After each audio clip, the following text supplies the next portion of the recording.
अपने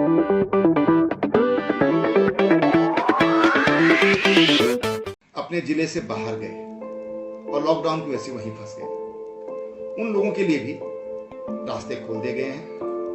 आप अनुमति मांगेंगे तो वहां के जिलाधिकारी आपको अनुमति देंगे आपके घर तक पहुंचने के लिए। एक बर्तन में अगर हम उनके पीने के लिए पानी अगर रख दें तो मैं समझता हूं कि ये भी हमारे बहुत बड़ा संवेदनाओं से भरा कर हमारा भी फर्ज बनता है कि ऐसे कोरोना वॉरियर्स के लिए हम लोग उनकी मदद करें, उनको हम पानी पिलाएं, कोई नाश्ता हम उनको करा सकते हैं तो उनको हम नाश्ता। भाई बहनों नमस्कार, मैं आज फिर आपके बीच उपस्थित हूँ और मुझे पूरा विश्वास है कि आप सब लोग बद्री विशाल की कृपा से स्वस्थ एवं प्रसन्न होंगे।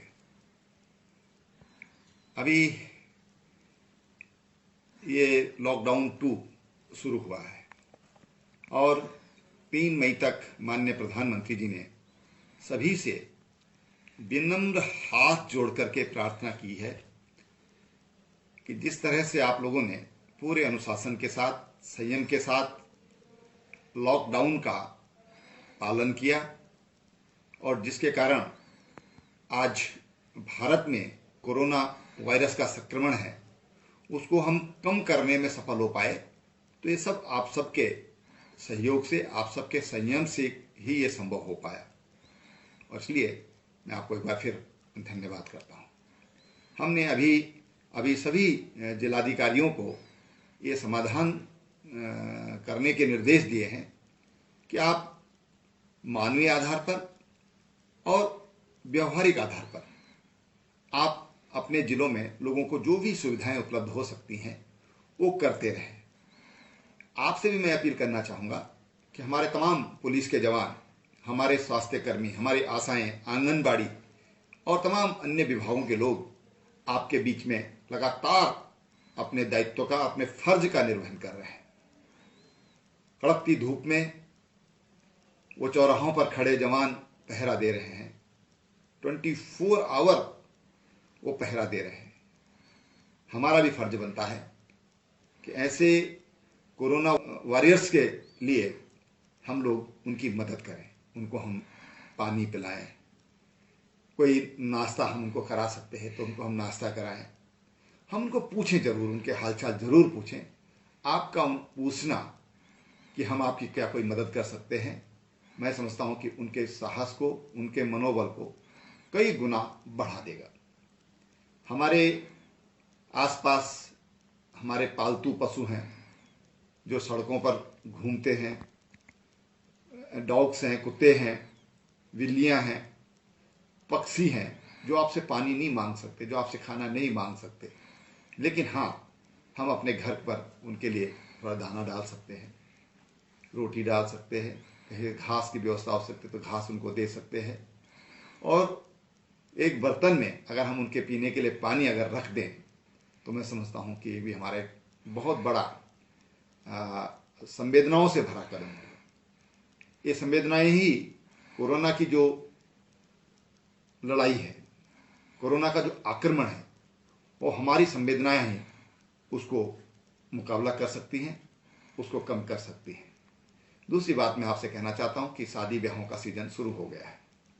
हमने सभी जिलाधिकारियों को ये निर्देश दिया है कि शादी ब्याह एक जो उसमें सामाजिक दूरी है, सोशल डिस्टेंस है, उसका पालन करते हुए जो भी शादी कर रहे हैं तो उसके लिए उनको अनुमति दें। कई बार एक जिलाधिकारी और दूसरे जिले में ब्याह होते हैं, शादी होते हैं, तो सभी को ये कहा गया है कि आप उसमें पूरी तरह कोई भी ऐसी शिकायत नहीं आनी चाहिए कि किसी को शादी की अनुमति नहीं मिली है, वो आप उनको अनुमति अवश्य प्रदान करें। कुछ लोग अपनी बीमारी के कारण या नातेदारी के कारण, रिश्तेदारी में अपने जिले से बाहर गए और लॉकडाउन की वजह से वहीं फंस गए, उन लोगों के लिए भी रास्ते खोल दिए गए हैं। आप अनुमति मांगेंगे तो वहां के जिलाधिकारी आपको अनुमति देंगे आपके घर तक पहुंचने के लिए। जिन लोगों को क्वारंटीन में 14 दिन हो गया है 15वें दिन उनको छोड़ने के निर्देश दिए गए हैं। अगर किसी में किसी तरह का कोई संक्रमण पाया गया है तो उसको आइसोलेशन वार्ड में रखा जाएगा, उसका इलाज किया जाएगा, उसकी टेस्टिंग की जाएगी।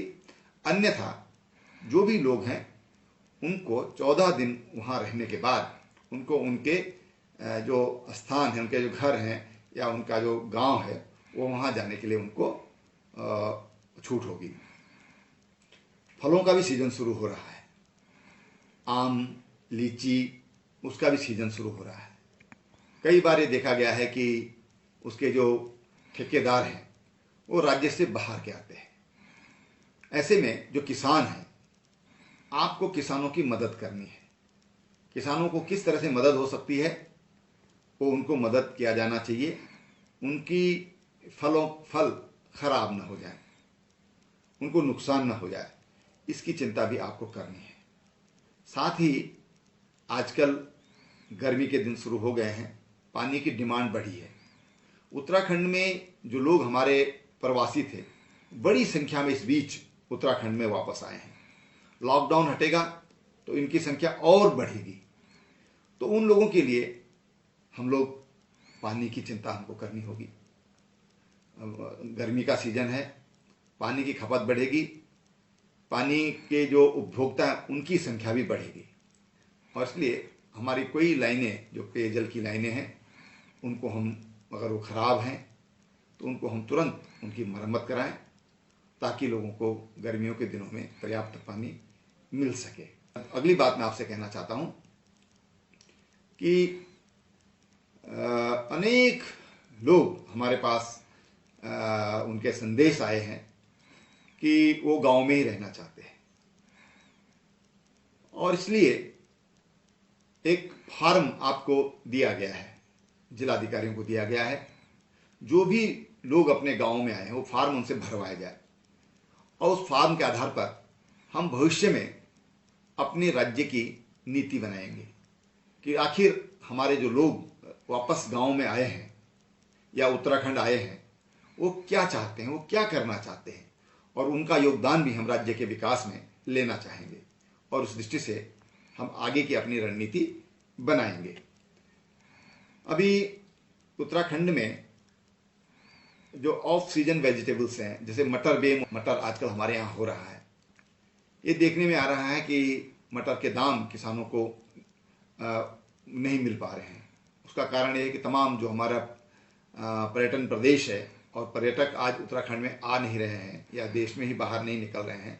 ऐसे में निश्चित रूप से डिमांड कम हुई है, और हम कोशिश कर रहे हैं कि अगर हो सके तो इन मटर्स को हम फ्रोजन करके और इनको रख लिया जाए, और ताकि जब भी लॉकडाउन हटेगा, जब हमारे तीर्थयात्री, हमारे यात्री यहाँ पर आएंगे, या उसको बाहर भी हम उसकी मार्केटिंग कर सकते हैं, उस पर भी सरकार विचार कर रही है। मुझे विश्वास है कि कोई रास्ता इसमें हम निकालने की कोशिश करेंगे।